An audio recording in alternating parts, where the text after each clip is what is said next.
We have Big Brain Boy. What's good? Big Brain Boy. Hey, what's up, guys? What's up, bro? I'm actually Gets Brain Boy. Oh, nice. Thanks, dude. I know it is pretty nice, isn't it? I'm a big fan. Thanks, bro.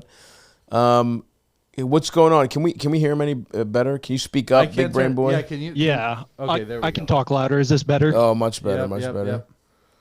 Cool. All right. Well, here's my issue. My dad and I are pretty close friends.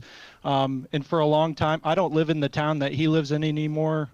We're from rural Indiana, so not exactly the most forward-thinking people. Right. But I like to think I am now. I've moved out of state, but I'm still within driving distance of my parents. And I have a friend who's a dental hygienist where my dad goes to the dentist. Okay. And my dad told this, I'll say, off-color joke to kind of give him the benefit of the doubt here. Right. But I see. you know, it was a joke about when a Chinaman goes to the dentist. That was the words he uses. And he says things like that all the time. Right. Chinaman, you know, which is clearly not in keeping with the times we live in Sure, now. sure. A So, little outdated. Yeah, yeah. I Now, think what that's exactly does probably happen being when a guy like that goes to the dentist? What's the punchline of that joke? So as a comedian, I'm sure you'll appreciate this one. So it's what time did the Chinaman go to the dentist? And then they say when, and my dad says tooth hurty, haha, right? Funny stuff. Tooth Yeah, hurty. so That's obviously- barely a racist joke. I mean, I guess if you say the know. way you say tooth hurty, if you really put some stank on it, you can make it. Is that the joke? He just says it in a funny voice. Yeah, you gotta go. Yeah, I mean, I I'm don't not think gonna he do said it. it in like an Asian accent even. You so can- that makes everyone it in even your less head can- funny, you know. We can all do the math here, you know. Yeah. It's kind. You got to put a little. You got to put a little stank on it to really sell that. Let's put it this way. It's not that joke is not saved by its writing. Okay, it's not the structure. It's really performance. Anyway, okay, so he tells a weirdly old-timey racist Chinese joke at the dental hygienist who you know.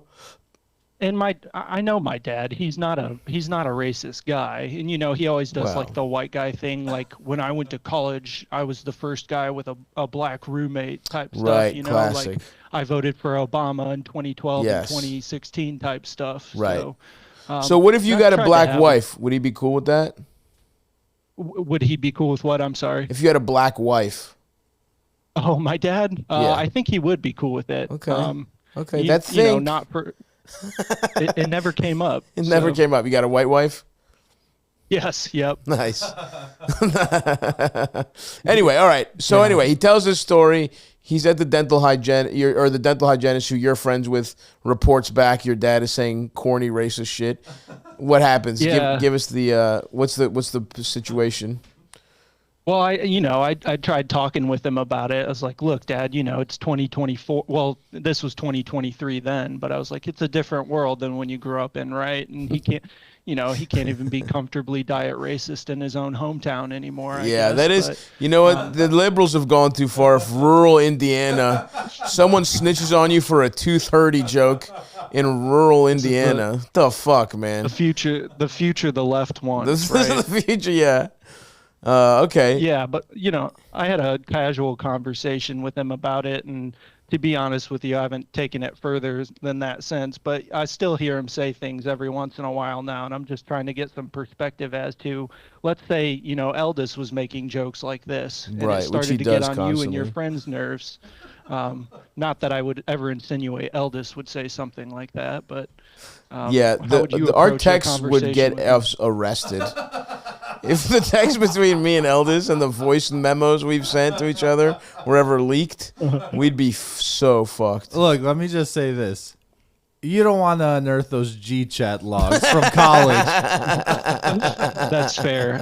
I'm right there with you guys. I would say the same thing. But I mean, is the question like, what do you do if you're? How old's your dad? He's in his mid 60s. Yeah, I mean, look, dude. What do you want from the guy? You know, it's like it's more of a.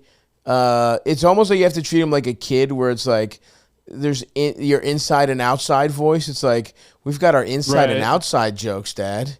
No slurs outside, Dad. Listen, if you're in your wood paneled study, I know my man's got a fucking man cave with the most fucking worn in lazy boy you've ever seen in your life. I know he's got a threadbare ass lazy boy that he drinks the champagne of beers in, and like there, whatever you want. But look, don't be racist outside. It's also like, why are you telling a joke to the dental hygienist? Why aren't you just shutting the fuck up and getting your teeth cleaned? It's actually more. Exactly. I'd be more of a red flag is that he's being annoying to strangers than that he's being necessarily good. He thinks he's gonna bond through racism. Which, who is, by the way, is the dental hygienist just a white dude, or who is this person? Oh, it's like a girl I went to high school with. Gotcha. I mean, she sounds I've known her for a long time. So. I mean, she could also be a little bit of a dumb bitch. It's like, lady, you're in Indiana. What do you think this fucking guy? It's like, I could see being annoyed because like a 60-year-old guy's basically weirdly hitting on you with a slightly racist joke, and I could see that just being annoying. But it's like, look, you can move to a fucking big city then and clean teeth. I don't know what you want, but yes, your father should use this as a learning opportunity. I did when she messaged me. I was like, who gives a shit, you know? I mean, that is kind of also true. It's like, you know, like, what are you supposed... She snitched on your dad for annoying her with, like, gentle racism. Yeah, I'm sure that's not the most racist thing that happened that day in your hometown. Right. It had been like a year since I heard from her, and the first time she reaches out, it's like, oh, hey, you know, your dad told me a not funny joke. It's like, okay. Who gives a shit? Your dad bombed at the dentist's office. I thought you should know. Are you guys friends? Are you and this girl like friends? Have you been friends since high school? Or are you just like kind of acquaintances? Or the hygienist and I? Yes. I wouldn't consider her a friend. I mean, acquaintance is probably the most generous interpretation of it, I think. Yeah, I'm trying to think, like, what would happen if somebody DM'd me and said my dad is saying racist shit? I'd be like, I mean, yes, of course. Like, I wouldn't be shocked at all. I'd be like, yeah, he's an old fucking retard.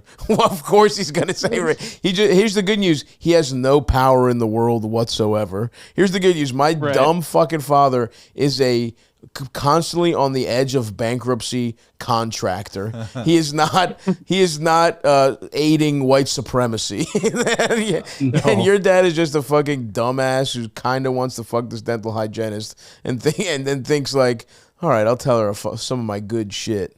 I think once the parents are in the 60s or 70s, it's like you really do have to just like think of them as like the same way you would children. It's exactly yes. It's like opposite. It's like my child might have unpredictable behavior. I hope he doesn't have a tantrum in the grocery store. I hope my child doesn't try to like, you know, tell a random joke to a random stranger or something while we're out and about. It's like that with the parents, and I feel like even like people that age from like the Midwest or something, even if they're like self-professed liberals, they will just have like racist like moments that they don't even realize. That the times are different. They'll say shit like, you know, a black person's hair looks cool or something, or say that to like a black person they see online at the grocery store, and just be like, oh, your hair is so cool. Not even like fully realize it. And I feel like in those moments, like it's good to kind of tell your dad, like, Dad, you can't really like say that to a black person. You can't make, you know, these very off-colored, quasi-racist jokes to strangers in polite everyday company.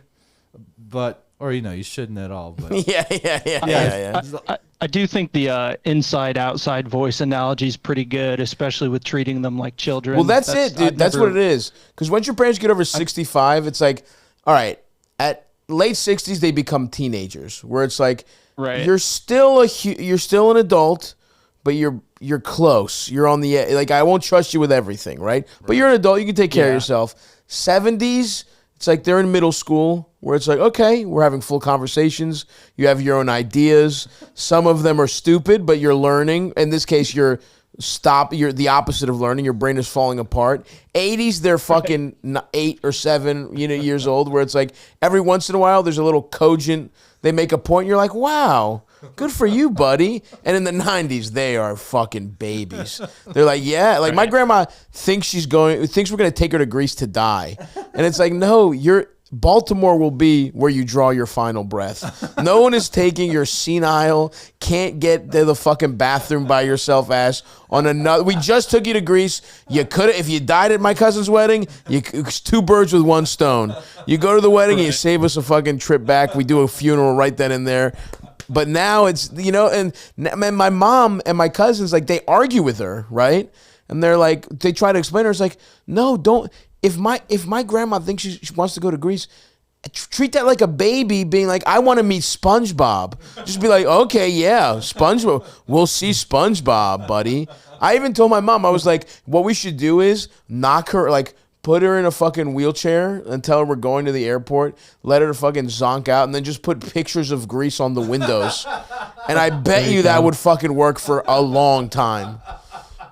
Exactly. Anyway, yeah, dude. Inside, outside voice. Your dad's starting to lose it, and that's the other thing. After a certain point, like I've reached this point myself too. I think, you know, we're big proponents of therapy here. We're big proponents of like thinking, you know, just really trying to be intentional with how you treat people and improve. We're big self-improvement guys here on Stavvy's World. But at the same time, you get to a certain point where you're like, all right, I'm not fixing everything. I am the fucked up guy I am, and I'm going to try and make my life as easy for me. I'm going to try and get better at the margins, but I just have to find a life that matches up with the ways I'm fucked up. And that I'm starting to feel that at 35, right? Where it's like, I just have to live my life. I'm done changing in major ways. At 65, there's no chance. At 65, it's like just... you're gonna do a little damage, just minimize it. But anyway, right? You're fine, dude. You're in a pretty good spot. This is nothing. And if your high school friend wasn't like a fucking tattletale, you wouldn't even be thinking about this right now. You're right. Yeah, I think the bigger problem is that she's a fucking rat, dude. Yeah. Tell her to keep. You her should mouth call shut. her boss. And you should be like, she fucking violated HIPAA laws. You should have her fucking fired. Hey, that's a good point. I didn't even think if there's a dentist HIPAA thing. So I'm not going to sweat it too much, I guess. Get that bitch canceled and fired. Yeah, get that. Put that whore on the streets for running or for flapping her gums. I'll tell you how talking with her boss goes. Yeah, call back when she's fired. All right, brother. Good luck out there. Loving the content. Take it easy, fellas. Thanks, bro. Brother. Bye. Bye. All right, love that. Yeah, dude. I feel like too, like I feel like when someone like sees a boomer or something, just say like something off color like that too, they do kind of get like a learning curve, like a grading curve. It's like that's really offensive and weird, but it's like, you know, they're just clearly an older old dumbass. Like, you can't do shit about it. Also, I do think our generation is hitting the point where we want to stave off being old so bad that we're gonna become bigger. Like, this girl probably doesn't want to be like, I'm young, I'm cool. I'm gonna these old men ruining the world, and it's like, bitch, we're old too. It's over. Yeah. Like, you're not the youth anymore. And then I think there's a little bit of like millennial trying to throw the older generation under the bus. Yeah. To just like it's, look, Gen X, people already think of Gen X as boomers. We're next in terms of being old. We're next. We're on deck. We're not old yet. We're not the old guys yet, but we're getting there. Our friends have kids. Yeah. Some of them have fucking teens or like, you know, older.